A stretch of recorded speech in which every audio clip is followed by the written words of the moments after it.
Kita kembali melanjutkan perbincangan mengenai dinamika sidang atau persidangan kasus Jessica Kumala Wongso. Kita ke Mas Reza terlebih dahulu. Mas Reza tadi sebetulnya agak terpotong tadi ya. Sebelum ada anggapan bahwa kasus ini terkesan dipaksakan karena memang sempat berkas dikembalikan.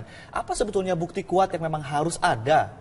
Harusnya ya, idealnya ada dalam kasus ini. Normatif yang dibutuhkan agar proses ini berjalan apa? Dua alat bukti. Dua alat bukti cukup, tidak sampai harus berpuluh-puluh. Dua alat bukti itu menurut saya yang mutlak adanya. Apa Pertama, saja? kopi yang di dalamnya ada cyanida. Ada kan cyanidanya? Tapi persoalannya, kapan cyanida itu masuk dalam kopi? Sebelum dihidangkan, saat dihidangkan, atau sesudah dihidangkan? Atau setelah kejadian? Atau setelah kejadian. Kalau ternyata cyanida itu ada di dalam kopi setelah kejadian, berarti kacau. Satu. Alat bukti yang kedua adalah, adakah jejak cyanida di diri terdakwa? Misalnya, apakah di tubuhnya ada cyanida? Apakah dia menyimpan cyanida di rumah? Apakah ada riwayat kejahatan dia menggunakan cyanida? Apakah dia pernah bekerja di lingkungan yang menggunakan cyanida? Apakah dia punya akses untuk membeli cyanida dan seterusnya? Menurut saya, dua alat bukti ini yang mutlak ini tidak ada. Yang berhubungan dengan cyanida tentunya. Kalau rekam jejak dia ketika melakukan aksi-aksi kriminal sebelumnya itu tidak bisa. Ini pertanyaan sama dengan pertanyaan seberapa akurat orang psikiatri dan psikologi meramal perilaku kejahatan.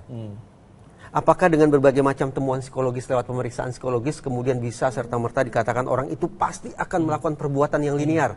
Jawabannya tidak. Baik. Bahkan saya bisa tunjukkan sekian banyak hasil riset yang menyimpulkan, memang agak menyakitkan hati, bahwa ternyata daya ramal, daya prediksi, hasil pemeriksaan psikologi terhadap munculnya perilaku kejahatan atau perilaku kekerasan itu lemah sekali. Baik Mas Reza, dan kita ini ada sebuah grafis juga yang akan kami tunjukkan kepada pemirsa mengenai kalau tadi saksi yang kemudian memberatkan, sekarang adalah saksi atau pernyataan saksi ahli yang justru meringankan Jessica. Ada indikasi rekayasa dalam rekaman CCTV di Cafe Olivier yang diputar ahli digital forensik Jaksa Penuntut Umum M. Nuh. Ini dari Rismond Sianipar, ahli digital forensik. Kemudian kita juga akan melihat saksi ahli berikutnya, pernyataan dari saksi berikutnya. Pernyataan Mirna keracunan cyanida diragukan karena takaran cyanida yang ditemukan di lambung Mirna terlalu sedikit. Ini dari Budiawan, ahli toksikologi kimia. Mungkin kita juga akan melihat Mirna meninggal bukan karena cyanida. Ini dari Gatot Susilo Lawrence, ahli patologi anatomi. Ini salah satu juga yang meringankan. Lalu kemudian Mirna tidak meninggal akibat cyanida karena temuan barang bukti sisa cyanida sebanyak 0,2 mg di dalam lambung Mirna dinilai di bawah takaran yang memang bisa membunuh. Cyanida diduga sudah menguap, terlebih waktu kematian Mirna saat diperiksa sampel organ tubuhnya sudah memasuki hari ketiga. Ini dari Beng Beng Ong, ahli patologi forensik Queensland, Australia. Nah, ini kan saksi ahli dua-duanya kayaknya memang ahli-ahli sekali begitu sampai kemudian menciptakan opini publik di masyarakat terlebih karena ini siaran langsung dan segala macam. Kalau menurut Anda Bang Nasrullah, jika ketika nanti hakim meragu, apa yang bisa dia lakukan? Apakah kemudian bisa mengambil atau mengundang saksi ahli dari pihak ketiga yang kemudian menurutnya lebih independen, lebih netral atau gimana? Oke, saya jawab semua, tapi saya ingin menjelaskan dulu kalau bolak-balik perkara tadi yang disampaikan Mas Indra Giri. Tidak berarti itu perkara itu tidak ada bukti, ya tidak.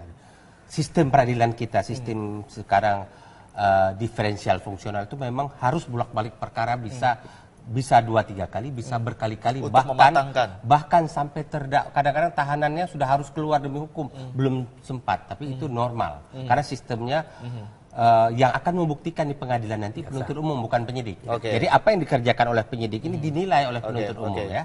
Karena begitu sampai ke pengadilan tidak boleh lagi dilengkapi bukti oleh jangan sampai umum. Nanti kredibilitas yang hancur begitu ya. Terus satu, yang kedua, ahli, prinsip ahli seharusnya para ahli tidak terjebak menjadi penuntut umum atau menjadi penasihat hukum. Faktanya sekarang seperti itu.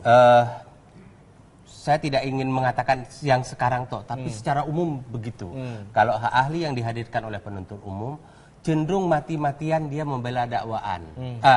Apa yang didalilkan oleh penuntut umum. Bahkan ketika kita sudah memberikan argumentasi yang seharusnya dia memperbaiki, dia bertahan. Jadi dia takut dalil-dalil yang dikemukakan itu berubah. Apalagi sekarang on air langsung begitu ya. Semua kemudian juga ahli yang dihadirkan oleh penasihat hukum, cenderung menjadi penasihat hukum. Kadang-kadang dia mempertahankan argumen-argumen yang sudah nggak masuk akal lagi secara hukum. Artinya ketika meragu bagaimana nanti akhirnya kan terjebak kepada perdebatan ahli. Dalam kasus ini yang ditampilkan sebenarnya ada perdebatan ahli. Tapi apakah dalam perkara lain biasa kayak biasa? Karena yang paling bahaya adalah ketika ahli telah membawa emosi pribadi atau rasa-rasa yang dia rasakan. Kalau bukan hakim meragu pengetahuan. gimana, Bang? Dalam ketika ada sebuah keadaan kayak begini, kalau hakim tidak bisa mengambil keputusan, kesimpulan dari keterangan ahli, hakim bisa meminta dihadirkan ahli ketiga. Boleh. Karena dalam perkara ini di persidangan yang terpenting adalah hakim, karena tangan dialah yang akan menjatuhkan putusan. Ketika hakim tidak bisa mencapai kesimpulan, dia bisa menghadirkan ahli. Mas, nah, pertanyaan terakhir yang ada, kalau hakim ragu-ragu gimana? Itu sudah lama ada gium indubio pro reo, ya. Kalau hakim ragu-ragu, ya hakim membebaskan orang dan di berbagai negara itu diambil dari beyond reasonable doubt. Hakim tidak boleh ada ragu. Nah, saya rasa dalam kasus ini ketika hakim akhirnya tidak meminta dihadirkan ahli ketiga, hakim sudah punya keyakinan. Mas Reza, ada satu hal lagi yang kemudian menjadi pertimbangan hakim. Tentunya ini berkaitan dengan psikologi kemudian dalam hukum begitu ya. Ketika terdakwa dimintai keterangan, lalu kemudian pernyataannya tidak konsisten. Apakah ini kemudian juga bisa memberatkan si terdakwa itu sendiri? Di luar kemudian saksi ahli dan juga bukti. Itu juga yang diutarakan oleh jaksa, bahwa terdakwa selama persidangan berbelit-belit dan mencoba untuk membangun alibi. Saya ketika bicara penghukuman terhadap orang bersalah, filosofi saya adalah retributif, retaliasi, balas dendam, mata balas mata, nyawa balas nyawa. Jadi kalau ada orang bunuh semestinya dibunuh pula. Itu menurut saya. Tetapi mari kita lihat, ketika jaksa mengatakan ini perbuatannya terencana secara matang. Ini terdakwa ini kejinya luar biasa karena menyiksa dulu sebelum membunuh. Memunculkan kedukaan mendalam, berbelit-belit dan memunculkan alibi. Sangat berat. Dengan filosofi retributif dan dengan pernyataan-pernyataan yang menukik semacam itu dari jaksa, semestinya menurut saya tuntutannya adalah hukuman mati. Tapi jadi aneh bagi saya. Dengan 5 hal yang diutarakan oleh jaksa yang sangat memberatkan itu, tapi ternyata tuntutan hanya 20. Intinya apa?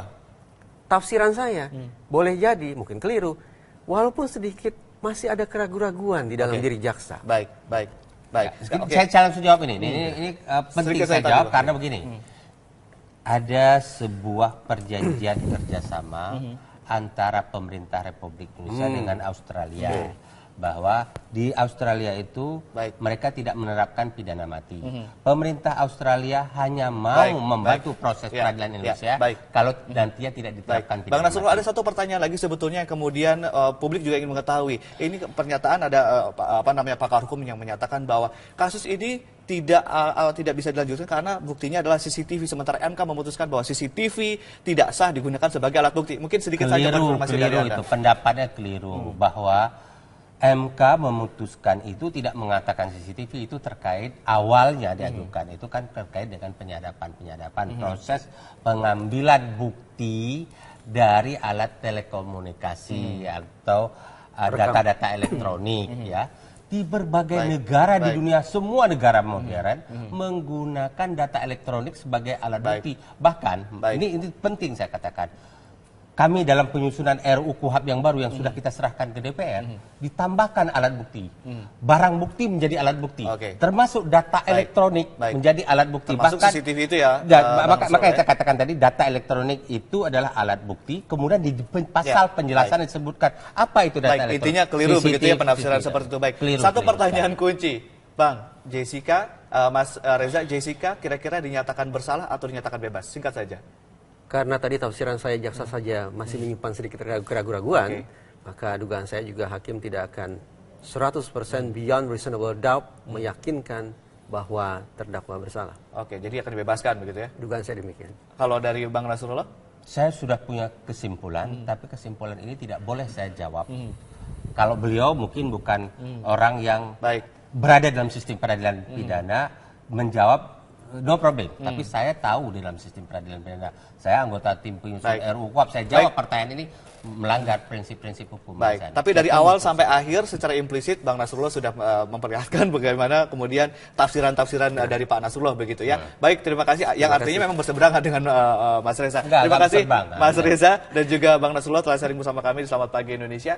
Dan pemirsa, demikian bincang-bincang kita mengenai dinamika kasus atau dinamika persidangan kasus Jessica Kumala Wongso, dan kami akan kembali. Tetaplah bersama kami di Selamat Pagi Indonesia.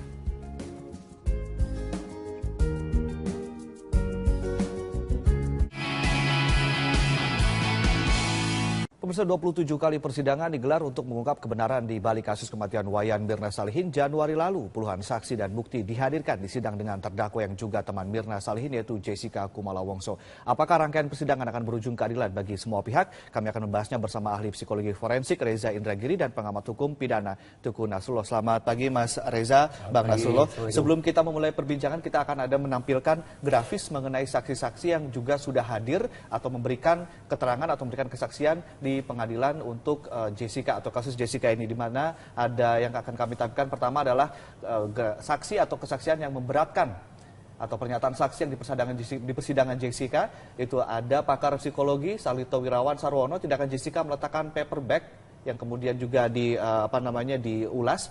Lalu kemudian juga ini ahli digital forensik yang melihat gerakan tangan mencurigakan.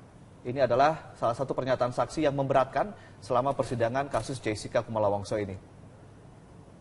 Dan kemudian ada saksi-saksi juga yang kemudian bisa dinyatakan ini masih memberatkan, yaitu Imade Gelgel. Lambung Mirna mengalami kerusakan parah atau korosi karena racun sianida. Beliau adalah ahli toksikologi forensik.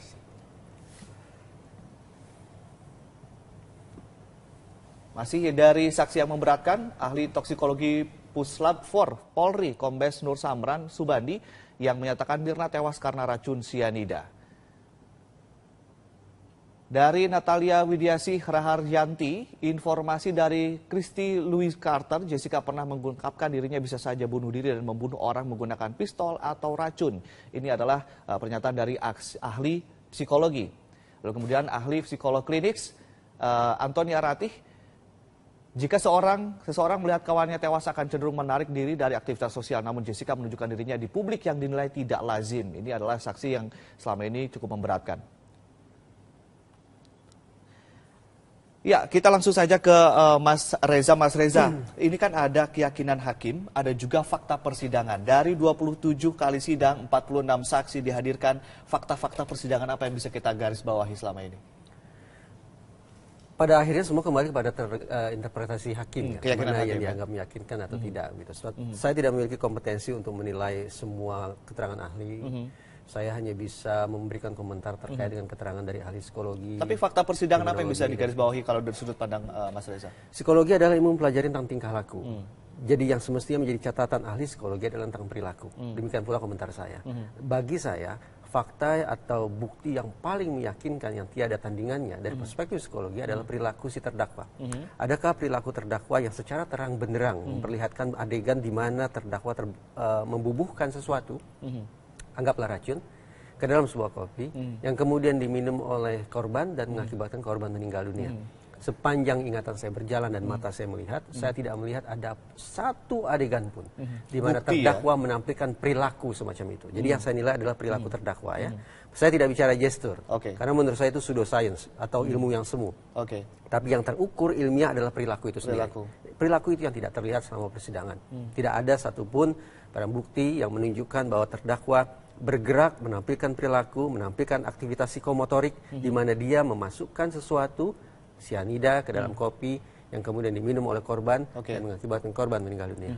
Itu kalau dari sudut pandang psikologi forensik. Kalau dari sudut pandang hukum pidana, Bang Nasrullah, kalau di dalam pidana itu kan bukti adalah sesuatu yang sangat-sangat bukti yang kuat adalah sesuatu yang sangat-sangat wajib begitu ya. Tapi ini bukti yang kuat katanya tidak ada, tapi kemudian saksi ahli yang sama-sama kuat justru yang ada di dalam drama-drama persidangan. Beliau tadi tidak mengatakan bukti yang kuat tidak ada. Beliau hanya mengatakan bahwa dari sudut pandang psikologi tidak ada gerakan perilaku yang memperlihatkan itu.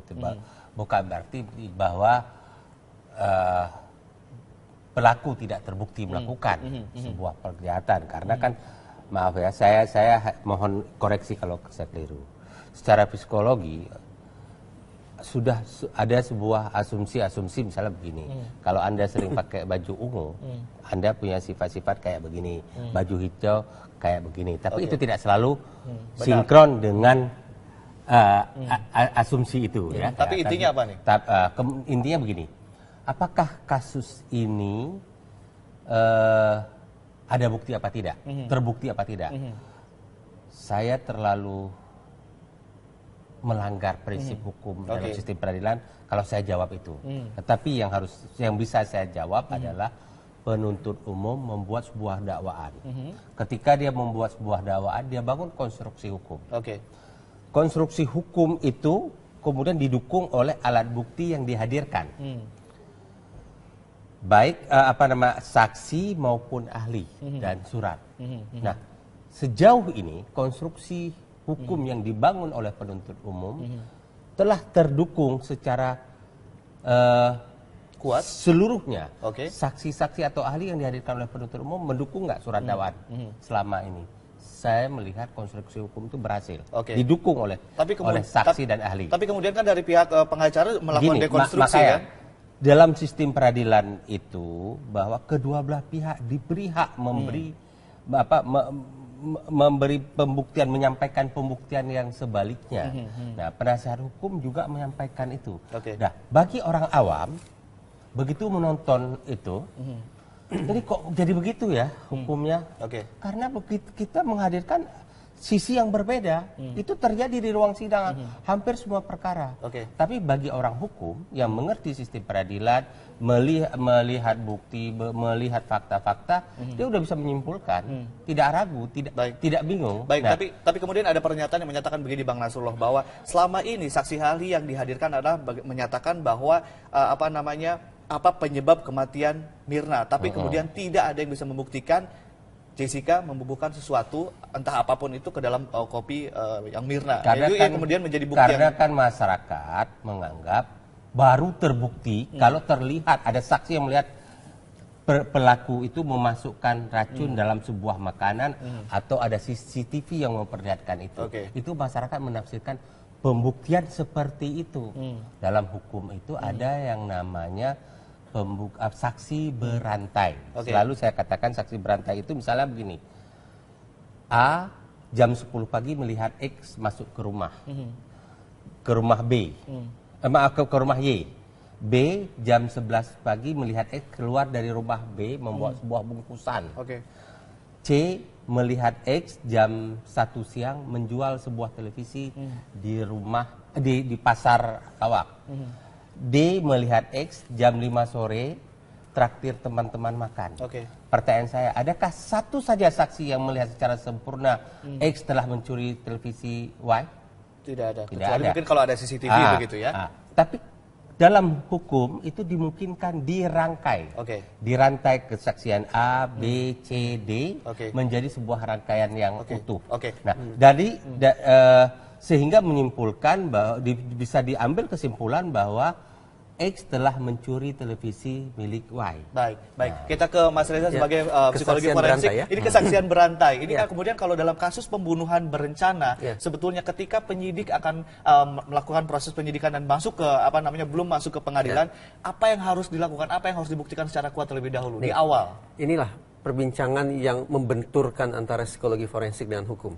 Teman-teman atau sarjana hukum mengatakan, Pak Nasrullah juga, tentang pentingnya kesaksian berantai.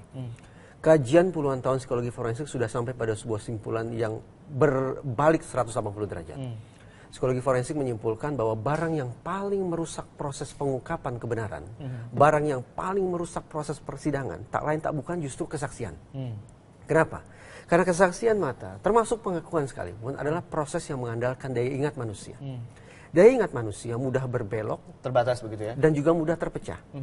Apalagi dalam kasus ini, saya yakin sekian banyak pekerja di kafe tersebut datang ke kantor pada hari itu dan bekerja pada jam tersebut tidak dengan tugas untuk mengamati apa yang terjadi secara khusus di meja tersebut. Baik, sedikit saja Mas Reza. Kalau kita dalam kasus dugaan pembunuhan berencana ketika sebelum masuk ke pengadilan, ini kan sempat dari kejaksaan pindah balik lagi ke polisi, kemudian ini apa yang perlu dipastikan? Dan istilahnya pembunuhan berencana ini berkelindan dalam teori psikologi yang disebut sebagai teori aksi berencana. Kalau kita bedah teori tersebut, maka titik awalnya tak lain tak bukan adalah niatan.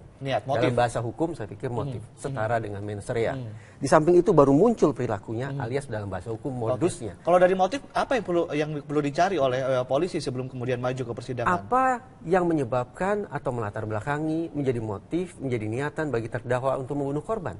Dalam persidangan ini kemarin tampaknya yang ingin diangkat adalah pelaku atau terdakwa memiliki problem atau personal konflik dengan korbannya.